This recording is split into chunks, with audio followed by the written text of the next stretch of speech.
Welcome to another episode of the INH show where we talk about geek culture, news, and lifestyle. I guess 2014, we're wrapping up for the year. This is the last episode before we hit 2015. 2015, and it's going to take a while to get used to saying that. Yeah, I know. And it's been a good year for our episodes so far. Interesting. We're still trying to find our legs and our, how we go about certain well, things. I think that's the fun of it. Right? Yeah, and I guess now that we are considered accredited media, we've really... we've had a really good run, right? What is it? PAX? We've had media passes. Yeah, Supernova, yeah. What else? Is that it? Oh, well... For our two people... 42 Geek Street have... we've been on Channel 31. Channel 31.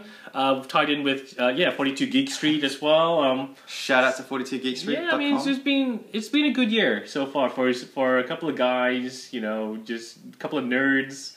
Geeks. Let's not go so far. Yeah, that's a bit too hardcore. Even though we're here to talk about nerds to some degree, what are we talking about today?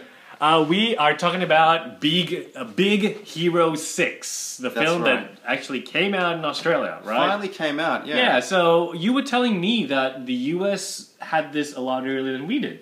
I think it's been at least a month and a half. Oh wow, in the that's US, ages. Yeah, normally don't we get the movies first? I think it's almost a bit Marvel of a movies. Marvel movies for sure. We get them first, but a bit of an odd one. But you know what? It wouldn't surprise me if the Australian sort of film industry was holding it back for the typical Boxing Day releases, right? So long as we get Avengers 2 before the US, I'd be happy with that. Yeah. But anyways, let's talk about this movie. So it finally came out. We've both seen it. We both saw it. Now, you saw this in 3D. I watched it in 3D, and I really enjoyed it in 3D. And I will go back to always say, I believe one of my early episodes that we had, I did say, when it comes to films that's specifically made or filmed in for 3D, like Avatar. And Transformers 4, I think that was... Was it? I think so. Yeah, but that was crappy, so...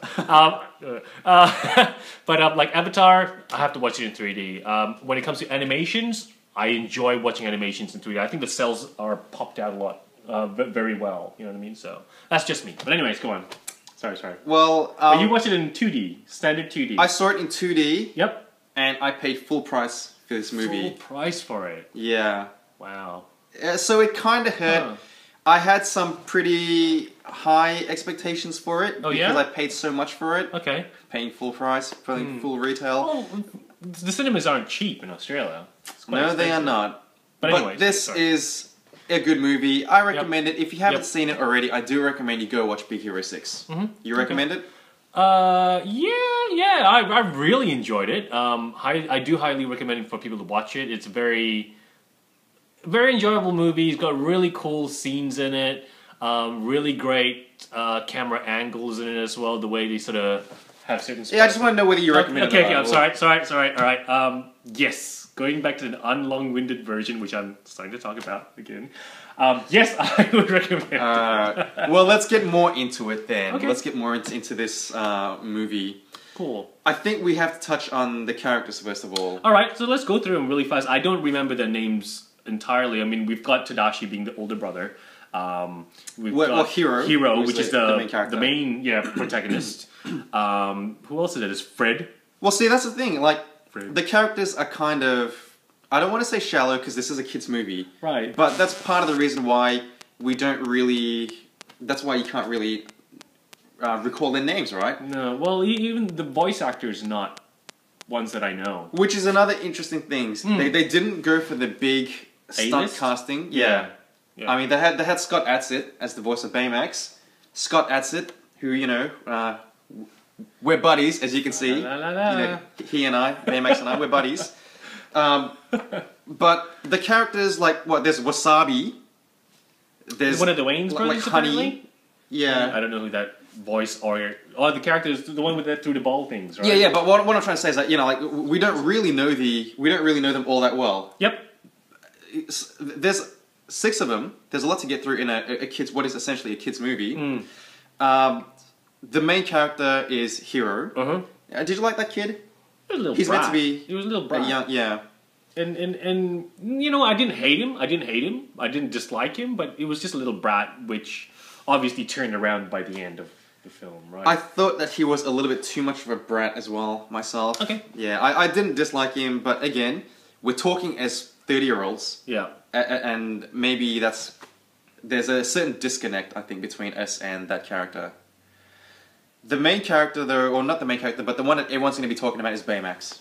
Absolutely, Baymax. Now, did you like Baymax? Did you like the design of Baymax? I actually did. It's not a square block that just walked on water, could pick people up. Well, it was... Oh, come on! Don't make me go down that... This is going to be a whole different video, alright? Let's just... Stupid block. He was... I think this worked on the Disney principle of keeping your hero, you know, soft and cuddly. Yeah. And the big emotive eyes. Yeah. So they did all of that. Yeah. And the beauty of it, or the brilliance of it, was the fact that they could just put armor onto it. We saw the one in green, we saw the one in red. So marketing-wise, very clever. Yeah. I'm almost tempted to buy a Baymax toy. Really? If they could do like a Mr. Potato Head where like you can just switch out. That would be, I think that'd be really pretty cool. Yeah. I'm sure that has to be done, right? If not, I want royalties for that. Disney. $1 million idea right there. Yeah, so Baymax. So yeah, you like the character? I like the character. I like the design. It was just really cool. There was a lot of manga. I wanted one. There's a lot of manga influence, which we spoke about off camera in terms of what San Fran, Tokyo.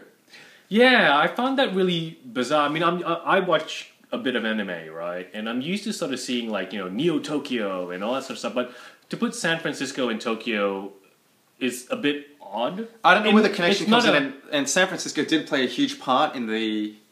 The setting didn't play a huge part as far as I'm concerned. It didn't, but it was just an odd decision. Not in a bad way, in a good way, but I just wasn't expecting it, I guess. If that sort of makes sense? Yeah, well, and the other big manga influence I was going to talk about was the shooting fist. Isn't that a, you know, isn't that a big manga thing?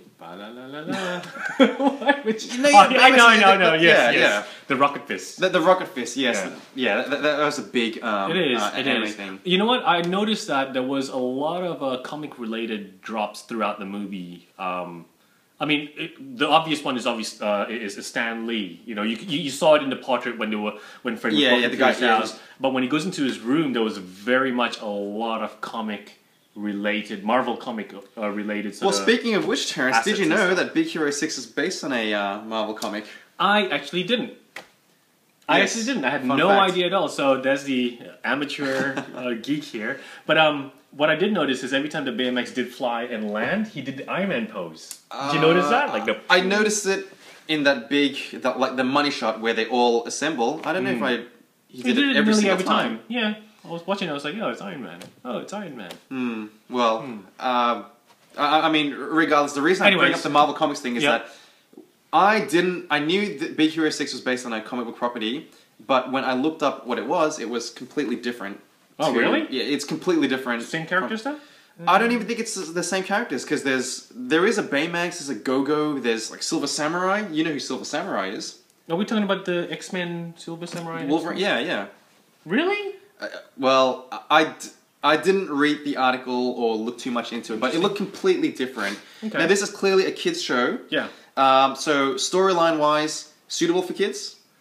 Yes, absolutely. You saw the twist. The twist was, you pick it out in the start, and I think it's obviously because we are the older sort of crowd, we knew what to expect, right? It was a clear setup to sort of lure kids to sort of say, "Oh, he's the bad guy," and it's... Well, put it this way: if I could see where the movie is going, I have to imagine people half my age would be able to see it as well. So I wonder at what age do people see it and get stunned at the reveal?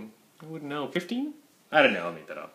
Let us know if you're a 15-year-old and you saw Big Hero 6 and you need a plot. Then who let us know. The antagonist was. Yeah. One thing I do want to criticize the movie on is the music. Not the music as such. That bad. Fallout Boy. The Fallout Boy song, I think, was terrible. Why? I just didn't like it. Why? I don't even dislike Fallout Boy. I don't dislike them at all. Okay. But that song was just so... Really? It's like the worst bits of Fallout Boy. I was okay with it. I didn't let like it phase that song me at all. For me personally, I didn't let it phase me at all. I was okay with it, so... Well, I want to ask you a personal question, Terrence. Okay. Well, we're friends, you know, so you can be honest. Did you cry? I got teary. I got teary when Tadashi passed away. The funeral. Did you? Yeah, I got teary. Oh, then. okay. And then I got teary towards the end as well. But I wasn't like bawling my eyes out. But yeah, when it comes to like the whole relationship with family and closeness and stuff like that, that's what gets me a lot. Right? So. Okay. Well, I didn't get teary.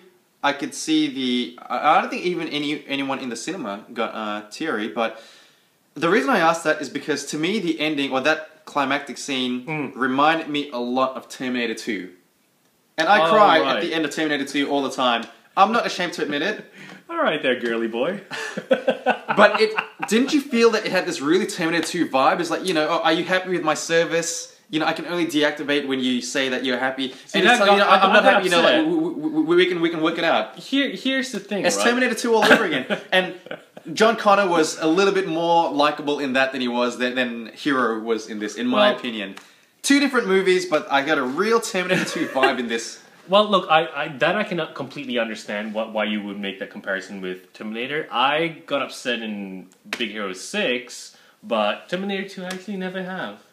I watched it the other week. I rewatched it again. And you didn't get... No! It was okay. Like, it was like, oh man, but... Because it's Arnie, I don't know. You know, it was so moving. Big Hero 6, it was moving as well, but maybe because it is directed at kids, I think there's only so much they could do with it. True. Do you have anything else you want to be critical about this movie? You know, you're not going to be... Like, you know, at the end where he's got the Tadashi chip in his hand? You knew that was going to happen. The minute when he said, Tadashi's always with you, like, I knew it was to do with the chip, especially when he popped it out. Yeah, but did you not think that at the end where he's about to shoot him, like if he doesn't have the Tadashi chip in him, then he's like a ruthless killer. He could have killed him, you know. His eyes should have gone red. That's a mistake. That was cool though when his eyes went red. I was like, yeah, get him, kill him. You know what that is? That is a variant figure right there. It is a variant figure. The red eyes one. Yeah, it is. And if they ever make Pops. And Pops don't do that. Now Rod's gonna have to go buy all the freaking variants now. Disney, I want to cut that royalty as well. Pre-order. Well, anyways, look, let's wrap it up. Overall, I thought it was an enjoyable movie. Yeah, great animation. The voice acting was great. I thought it was good. Design-wise, styling, I don't think I can say anything negative about it, to be honest with you. I mean, besides the fact that, you know, in my mind, it's targeted for kids. Well, that's the thing. We are clearly not the target audience. Right, but if you take that out of the equation and you put yourself in the shoes of a little kid that would enjoy it, it's a very enjoyable film. Absolutely. What is that how you would see it as well? Most definitely. Yeah. I enjoyed it. And I think as a kid, you would like the movie. You'd want to go out and buy a Baymax toy. Yeah. The marketing, I think, is very clever. I look forward to Big Hero 7. You reckon it'll be an extra character in a team? I think it'll be an extra character. Why not? It's just another thing that they can market. Yeah, I think it'd probably sell it. And Big Hero 7 doesn't sound too... No, it sounds alright. Yeah, it sounds alright. Good. Like, Big Hero 5 just wouldn't work. Big Hero 6 is good. Big Hero maybe 7, it works. Well, anyways, let us know what you think or what your thoughts are. Have you guys watched the movies? Is it for kids? Is it not for kids? A bit of a mixture. Comment on the section below as well. But I guess besides from that, thanks for watching and following us. I'm sure it will be like our two audience, you know. Hi, Mom. And I guess we will see you in 2015. We will see you next year, guys. Hopefully we've got bigger stuff happening for us. Oh, we will. It just gets bigger and bigger. All right. Bye.